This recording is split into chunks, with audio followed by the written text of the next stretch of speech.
हर व्यक्ति को अपने दांतों की सेहत का ख्याल रखना चाहिए। तो भावना, ये बताइए कि हर व्यक्ति में कुल कितने दांत होते हैं एडल्ट में?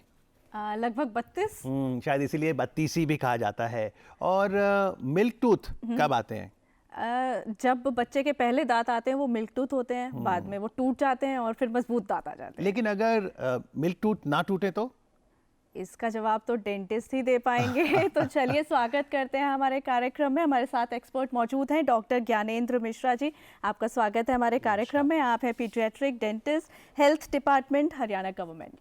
और साथ ही वेलकम करना चाहेंगे डॉक्टर सोनिया दत्ता का। नमस्कार। आप प्रिवेंटिव और पब्लिक हेल्थ दोनों डेंटिस्ट्री में स्पेशलाइज करती हैं।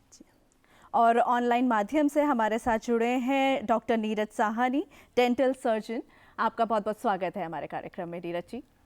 नमस्कार डॉक्टर साहब। Thank you so much. नमस्कार डॉक्टर सोनिया, आपसे शुरू करेंगे। अक्सर दांतों में हम कहते हैं बत्तीसी, लेकिन आप कह रही थी कि अगर 6 से 12 वर्ष के बच्चों की बात करें तो वहाँ पर 32 नहीं 44 की कहानी है।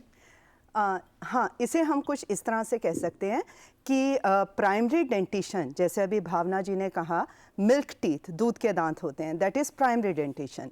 और एडल्टहुड में यानी कि एडोलसेंस के बाद 12 साल की उम्र के बाद पक्के दांत आना शुरू होते हैं, वो है परमानेंट डेंटिशन।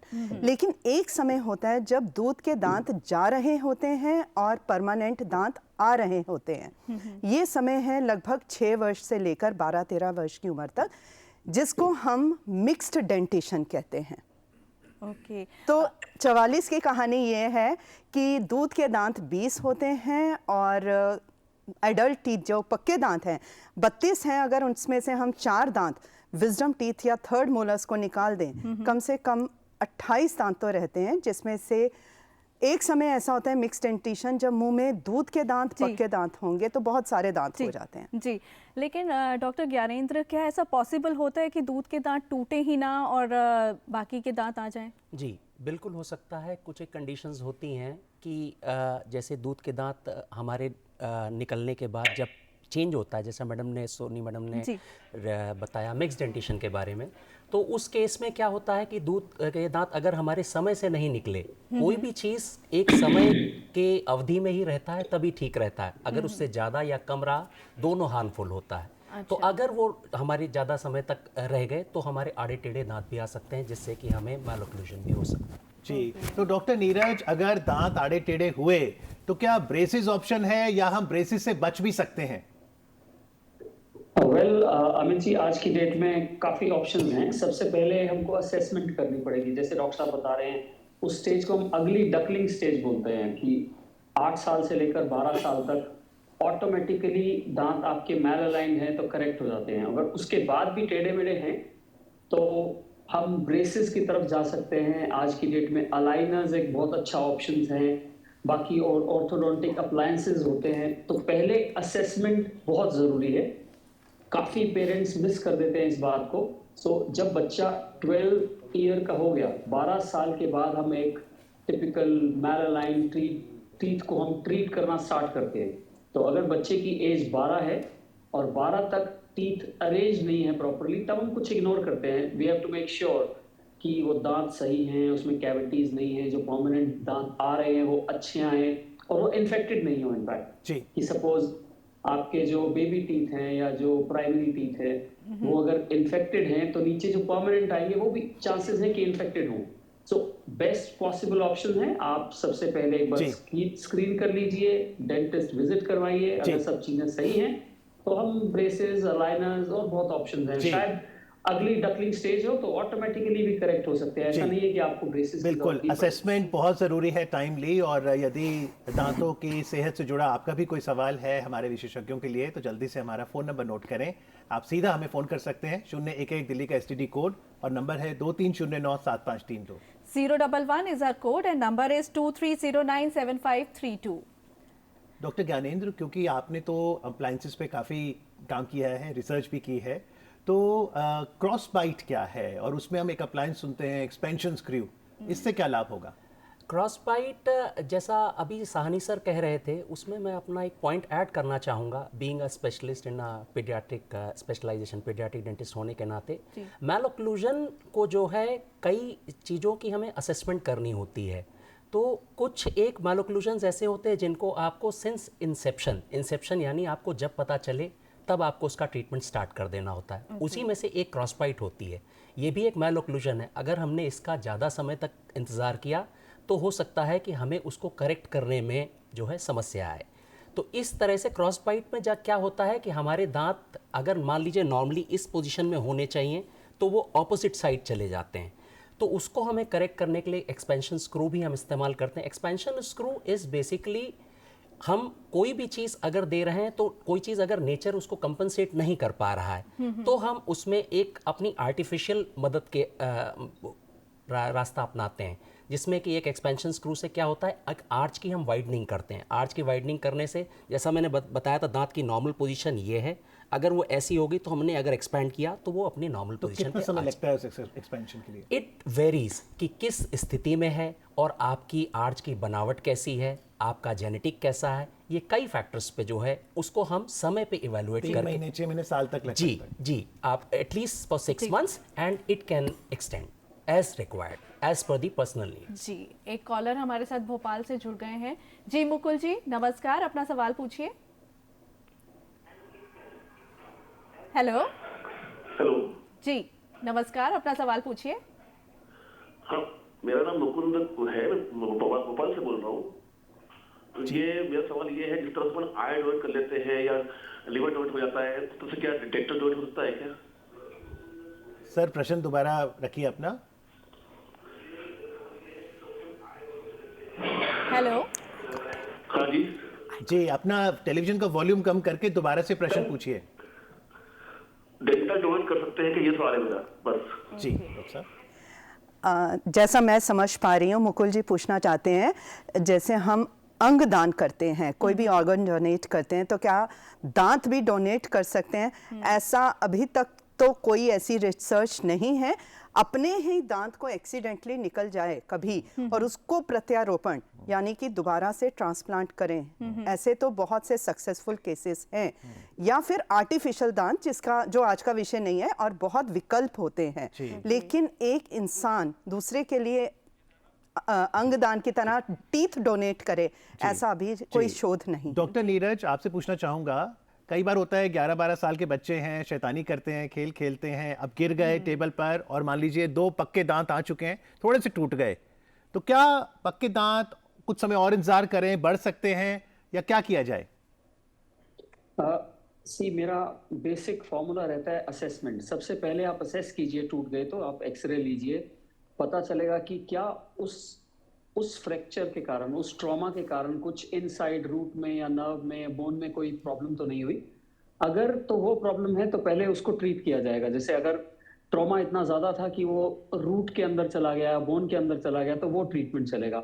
और जो आप सवाल पूछ रहे हैं वो शायद आप कॉस्मेटिकली पूछ रहे हैं कि अगर आगे का कुछ टूथ का पार्ट है वो फ्रैक्चर हो गया तो उसको हम रीबिल्ड कर देते हैं, वो पता भी नहीं लगेगा किसी भी बच्चे को या पेरेंट को भी कि एक्चुअली कुछ ट्रीटमेंट हुआ है। दैट 2/3 फॉर्मूला होता है। अगर 1/3 टूटा है या कुछ है तो उसको हम अच्छे से रिस्टोर कर देंगे। 2/3 है तो उसकी अलग टेक्निक्स होंगे, but definitely it can be done, बहुत अच्छे से, मालूम नहीं चलेगा बिल्कुल। जी जी। डॉक्टर ज्ञानेंद्र, अगर बच्चों का ब्रेसेस ट्रीटमेंट होता है तो जनरली किस एज में वो ब्रेसेस ट्रीटमेंट होना सही है? ब्रेसेस के ट्रीटमेंट के लिए मैंने आपसे बताया एक इवैल्यूएशन। यूजुअली क्या होता है कि हम इवैल्यूएट करते हैं और जितना जल्दी, यूजुअली जैसे कि साहनी सर भी कह रहे थे कि अराउंड 12 इयर्स ब्रेसेस के लिए मैं कहूँगा, लेकिन इंटरसेप्शन के लिए मैं अगर कहूँगा तो as soon as possible it is detected, preferably in the mix dentition. जैसा सर अभी अगली डकलिंग स्टेज के बारे में कह रहे थे, तो कई एनॉमलीज की असेसमेंट मैं इसलिए कहता हूँ, most of the anomalies they are self correcting. जैसा कि अगली डकलिंग स्टेज है तो आपको 9 to 10 ईयर्स के आसपास आपको सेंट्रल इंसाइजर्स के बीच में स्पेसिंग मिलती है। लेकिन कुछ बच्चों के ऐसे दांत देखे जाते हैं कि बहुत ही पतले होते हैं, कुछ दांत बहुत मोटे होते हैं, चौड़े होते हैं, तो इस कंडीशन में क्या किया जा सकता है? कहीं पर गैप होता है, कहीं पर बहुत मोटा दांत है, पतला दांत है। अगर मैंने क्या कहा, अगर वो सेल्फ करेक्टिंग स्टेज में है तब तो वो करेक्ट हो जाएगा। अदरवाइज जैसे सोनिया मैडम कह रहे थे कि हमारी जो है एस्थेटिक ट्रीटमेंट हम उसका कर सकते हैं। एस्थेटिक ट्रीटमेंट में हम दांत को ट्रांसफॉर्म करके उसकी नॉर्मल शेप में ले आ सकते हैं। ओके। और ब्रेसेस के सहायता से भी, अगर वो स्टेज अगर सेल्फ करेक्टिंग स्टेज में नहीं है तो हम ब्रेसेस के सहायता से भी उसको नॉर्मल पोजीशन तो में लाते क्या हैं। ये लाइफ टाइम फिर टिके रहते हैं, वैसे ही रहते हैं? जी डेफिनेटली टिके रह सकते हैं, लेकिन आपको कुछ एक प्रिकॉशंस लेने होते हैं। कई बार क्या होता है, ब्रेसेस निकलने के बाद हम कुछ लापरवाहियां बरतते हैं। जी, प्रिकॉशंस हम आपसे पूछेंगे कि अगर ब्रेसेस लगें तो ईटिंग हैबिट्स कैसे हो, लाइफस्टाइल कैसे हो, लेकिन जम्मू कश्मीर चलते हैं पहले डॉक्टर साहब। एक कॉलर है फोन लाइन पर। हेलो, गुड मॉर्निंग, सवाल पूछिए। जी मेरी बच्ची है 9 इयर्स की। इसकी जो आगे वाले दांत है वो आधा सफेद हो चुका है। जी डॉक्टर साहब। बच्चे की उम्र 9 साल बताई और आगे वाले दांत तो मैं मान के चल रही हूँ कि वो पक्का दांत ही होगा। जो सफ़ेद ये बता रही हैं दे आर, अब इस तरह से उन्होंने ज़्यादा बताया नहीं कि तकलीफ़ क्या है उनको, उसका कोई लक्षण भी है, सिम्टम भी है, लेकिन अगर वो चौकी डिपॉजिट है तो वो इनामल हाइपोप्लेजिया, डिस्प्लेजिया, इनामल की फॉर्मेशन जो आउटरमोस्ट लेयर है दांत की वो ठीक से फॉर्म नहीं हुआ, कोई उन्होंने दवाइयाँ खाई हों, बच्चे ने खाई हो या गर्भावस्था में माँ ने खाई हो, उसके डिस्कलरेशंस हो सकते हैं। कई बार जैसा पहले भी बात हुई, दूध के दांत के नीचे पक्का दांत आ रहा हो और उसको कोई चोट लग गई हो उस समय और उतनी जगह पे इनामल ठीक से बना नहीं है, तो ये सब डिस्कलरेशन जैसे ये बता रही हैं आधा सफ़ेद हो रहा है। It could be one of the reasons. Okay, discolouration अक्सर हमने बड़ों के दांतों में भी देखा है, जैसे जैसे उम्र बढ़ती है तो वो चेंज होता रहता है कलर। तो ये क्या ये उम्र बढ़ते हुए ये कॉमन चीज़ है या कोई बीमारी का संकेत है? देखिए, स्टेन्स एक अलग से बहुत वास्ट टॉपिक है, लेकिन जैसे आप बता रहे हैं एक सबसे मोटा मोटा हम देखें दूध के दांत और पक्के के दांतों में, दूध के दांत ज़्यादा सफ़ेद होते हैं, इनेमल थिकनेस ज़्यादा होती है, इनेमल वाइट होता है, और जो दूसरी परत, दूसरी लेयर है वो डेंटिन है, येलो है। तो जैसे जैसे एज बढ़ती है विद एडवांसमेंट इनामल घिसता जाएगा और नीचे की जो पीली परत है डेंटिन, जो सेकंड लेयर है, वो उभरना शुरू हो जाती है। वो है एज रिलेटेड, बाकी तो बहुत सारे कारण हैं डिस्कलरेशन ज्ञानेंद्र, आप बता रहे थे अगर ब्रेसेस लगते हैं बच्चों में, टीनेजर्स में, क्या प्रिकॉशंस लेनी चाहिए? प्रिकॉशंस हमें ब्रेसेस के दौरान और ब्रेसेस के बाद दोनों इंपॉर्टेंट होती हैं। खासकर हमें हाइजीन का ख्याल रखना होता है, क्योंकि जब कभी भी ब्रेसेस लग जाते हैं तो हमें कुछ एक खाने के इंस्ट्रक्शंस दिए जाते हैं, उन्हें हमें स्ट्रिक्टली फॉलो करना चाहिए, क्योंकि सॉफ्ट डाइट अगर हम नहीं लेंगे, कोई चीज़ हार्ड लेंगे तो ब्रेसेस निकल सकते हैं, फिर आपको जो है परेशान होना सकता है। हार्ड डाइट जैसे मान लो बादाम खाने हैं। जी, अब मतलब कुछ एक हार्ड चीज़ें आपको अवॉइड करने के लिए बोला जाता है कि उससे जो है ब्रेसेस आपके डिसलॉज ना हो जाए। कोई भी हार्ड चीज़, अखरोट हो गई या बादाम हो गई या कोई भी चीज़ हार्ड, समथिंग विच में आपका जो है उसको डिसलॉज कर दे ब्रेसेस को। और होता है हाइजीन आपको जो है एक्स्ट्रा मेंटेन करनी होती है, प्रेफरेबली आपको क्लीनिंग कुछ भी खाने के बाद कही जाती है। जैसे हम नॉर्मली कहते हैं आप 2 बार ही ब्रश करिए, उसमें हम कहते हैं कि आप मैक्सिमम ब्रश करिए, बिकॉज प्लाक डिपोजिशन ज़्यादा होता है, जिससे कि डेंटल केरीज और आपको पायरिया या पेरियोडोंटाइटिस भी हो सकती है। जी, उड़ीसा चलते हैं डॉक्टर साहब। डॉक्टर नीरज, आप इस सवाल का जवाब दीजिएगा। हेलो हेलो हेलो जी, सवाल पूछिए। हाँ, हमारा 7 साल का है जी। वो चॉकलेट खा करके दांत खत्म हो गया, उसका क्या है? आपका बच्चा 5 साल का है और क्या हुआ है? चॉकलेट खा करके दांत होता है सब, मैंने गल चॉकलेट खा के दांत खराब हो गए हैं? हाँ। जी डॉक्टर नीरज। आई थिंक ये जो बात करना चाह रहे हैं सब क्लिनिकल एग्जामिनेशन पर डिपेंड करता है, पर इनकी बातों से जो मैं रेफरेंस ले रहा हूँ, वो बच्चा चॉकलेट खाता है और दांत खराब हो गए, तो कुछ कंडीशन आती है रैम्पेंट केरीज, इस तरह से बोलते हैं कि वो खाने के बाद चॉकलेट खाएं या बच्चा दूध पी रहा है या कोई भी खाना खा रहा है, उसके बाद माउथ वॉश या क्लीनिंग बहुत ज़रूरी है। तो जैसे अगर कोई टॉडलर है, छोटा है, 2 साल का बच्चा है या कुछ है, तो जनरली मैं मदर्स को सजेस्ट करता हूँ कि वो एक मसलिन क्लॉथ लें और जब बच्चे ने खाना खा लिया तो रिंस करें, और रिंस करने के बाद वो मसलिन क्लॉथ लेकर दांत को एक पर्टिकुलर साफ कर दें अच्छे से, ताकि वहां पर कुछ डिपॉजिट नहीं रहे। तो जो ये सर बता रहे हैं, तो इस केस में वो बच्चा निगलेक्ट का शिकार है, वो खुद से, क्योंकि वो बच्चा है, अच्छे से ब्रश नहीं कर रहा और पेरेंट्स की तरफ से भी वो निगलेक्ट चल रहा है। चॉकलेट जनरली बोलते हैं, डेंटिस्ट कहते हैं या डॉक्टर्स से सुनते हैं लोग कि चॉकलेट नहीं खाने चाहिए। मैं थोड़ा अलग वे से प्रैक्टिस करता हूँ। आप खाइए चॉकलेट, अपनी हेल्थ को देखिए और जनरली नॉर्मल अच्छे से खाइए। बट खाने के बाद आप माउथ वॉश जरूर कीजिए, दांत को क्लीन रखिए और जहां पर उनके दांत खराब हैं, जिन बच्चे के खराब हुए उसका एक्सरे करवा कर देख लीजिए। अगर ऊपर सुपरफिशियल कहीं केरीज है तो उसको फिलिंग हो जाएगी, वो रिस्टोर हो जाएगा, ताकि आगे जो परमानेंट दांत आने वाले हैं वो खराब नहीं होंगे। और अगर गलती से वो ज्यादा अफेक्टेड है, सॉरी मैं इंटरप्ट कर रहा हूँ आपको, अगर गलती से ज्यादा अफेक्टेड है तो उसका वो आगे ट्रीटमेंट करवाएं, जैसे डॉक्टर साहब भी बता रहे हैं। मैं ये कह रहा था डॉक्टर साहब कि छोटे बच्चे जो प्रोग्राम देख रहे होंगे वो कहेंगे डॉक्टर नीरज बड़े अच्छे डेंटिस्ट हैं, चॉकलेट भी अलाउ करते हैं लेकिन माउथ वॉश करना है। डॉक्टर साहब ये जो हम कह रहे हैं कि असेसमेंट करना पड़ेगा, फिर हम देखते हैं एक्सरे में आप लोग कहते हो ओपीजी कराओ, ये क्या है भला? देखिए, एक्सरे दो तरह के हमारे डेंटल में कई तरह के होते हैं, लेकिन हम यूजुअली जो एक्सरे का इस्तेमाल करते हैं अपने डेंटल डायग्नोसिस के लिए, उसमें दो तरह के एक्सरे हम मोस्ट कॉमनली यूज़ में ले आते हैं। एक होता है छोटा सा एक्सरे जिसको हम IOPA कहते हैं, इंट्राओरल पेरिएपिकल। दूसरा होता है ऑर्थोपेंटोमोग्राम।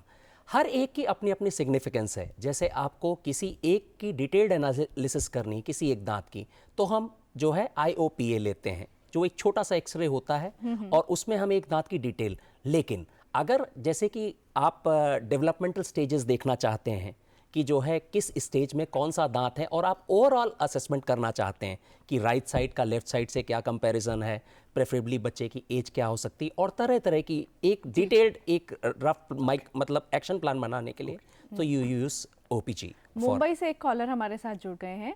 हेलो जी, नमस्कार, अपना सवाल पूछिए। मेरा सवाल ये है कि बच्चा जब छोटा रहता है तो अपन उसको ब्रश करवा के, तो क्या ऐसा हो सकता है कि उसके ऊपर जो परत रहती है वो निकल जाने से भी दांत सड़ जाते हैं? अगर वो निकल जाने से दांत सड़ जाते हैं तो उसको प्रॉपर्ली कैसे रखने का? डॉक्टर सोनिया, अगर ऊपर की परत इन्होंने जैसा बताया तो डे टू डे बेसिस पे हमारा जो परत जमती है वो विजिबल तो नहीं है, डेंटल प्लाक जिसे कहते हैं। ब्रश करेंगे वो निकल आएगा, लेकिन अगर वो हार्ड हो जाए और कैलकुलस हो जाए उसको फिर डे टू डे ब्रशिंग से नहीं साफ कर सकते। उसके लिए हमें एक प्रोफेशनल हेल्प लेनी पड़ेगी, जिसमें प्रोफेशनल हेल्प यानी कि डेंटिस्ट या डेंटल हाइजीनिस्ट मशीन से डेंटल स्केलर्स जिसे कहते हैं, फ्लॉसर्स, डेंटल स्केलर्स, उससे सफाई करेंगे। जी डॉक्टर, जब हम इन्फेंट्स की बात करते हैं या हम थोड़े से बड़ी एज के टॉडलर्स की बात करते हैं, अक्सर हम देखते हैं उनकी टंग पे कुछ डिपॉजिट रहता है वाइट टाइप का, उसको किस तरीके से क्लीन किया जाए, और अगर वो लगातार बना रहता है तो क्या कोई समस्या हो सकती है? जी, हमारे ओरल कैविटी में जो है न्यूमरस बैक्टीरियाज जो है हमारे सलाइवा या थूक में तैर रहे होते हैं। वो क्या होता है कि जैसे हम सो गए तो हमारा सलाइवा का फ्लो जो है रुक जाता है, जिससे कि वो क्या होता है, डिपॉजिट होना शुरू हो जाते हैं। और ये हमारे बैक्टीरियाज जो है दो धारी तलवार का काम करते हैं कि जैसे कि इनको अगर कोई हमने मौका नहीं दिया तो हमारे वो फ्रेंड्स हैं। अगर हमने किसी भी तरह का कोई भी चीज़ मीठा खाया तो वो हमारे जो है एनिमी होते हैं। किस तरह से? वो हमारे दांत का डिके शुरू कर देते हैं। तो रात में जैसे बच्चा सोया तो उसके बाद जो है डिपॉजिट्स जो है जो शुरू हो जाते हैं, वो टंग पे अगर बने रहेंगे तो दे माइट बी डिलीटीरियस। इसीलिए जब कभी भी कहते हैं कि आप जो है बच्चे की टंग और टीथ को जो है क्लीन रेगुलरली करते रहिए, जिससे कि हमारी जो है और डेंटल डिजीजेस बच सकें। बस 1 मिनट शेष है, बस अंतिम संदेश लेंगे। डॉक्टर नीरज, आपसे शुरू करते हैं। ये जो थम्स अप करने की बात है, रबर या पेंसिल मुंह में रखने की बात है, इससे भी बच्चों के दांत खराब होते हैं क्या? हाँ जी, डेफिनेटली इसका डायरेक्ट इम्पैक्ट है, क्योंकि यूज एंड डिसयूज प्रॉपर्टी है। अब जिस तरह से अगर थंब सकिंग कोई बच्चा कर रहा है तो ऑटोमेटिकली वो थंब से अपने पैलेटल वॉल्ट को, जो पैलेट की छत है, उसको पुश कर रहा है ज्यादा, तो उससे आर्च जो है, जो शेप है दांतों की और ऊपर पैलेट की, वो चेंज हो जाएगी डेफिनेटली, और ब्रीदिंग इश्यूज भी आएंगे काफी। थैंक यू डॉक्टर साहब। डॉक्टर सोनिया, क्योंकि आप पब्लिक हेल्थ स्पेशलिस्ट भी हैं, एग्जामिनेशन की बात कह रहे हैं, स्कूल में चलते चलते डेंटल हेल्थ का एग्जामिनेशन कराएं? स्कूल में जो हम करते हैं उसे हम स्कूल डेंटल हेल्थ प्रोग्राम्स करते हैं, और इतनी सारी गवर्नमेंट स्कीम्स हैं, प्राइवेट ऑर्गेनाइजेशंस हैं, जिसमें हम शरीर का जो बाकी चेकअप होता है बच्चों का, उसी तरह से हम डेंटल चेकअप भी करते हैं। तो आज कार्यक्रम में आके एग्जामिनेशन, डेंटल एग्जामिनेशन ज़रूरी, असेसमेंट ज़रूरी है, ये बताने के लिए आप तीनों ही डॉक्टर्स का बहुत बहुत धन्यवाद। Thank you very much. नमस्कार। Thank you.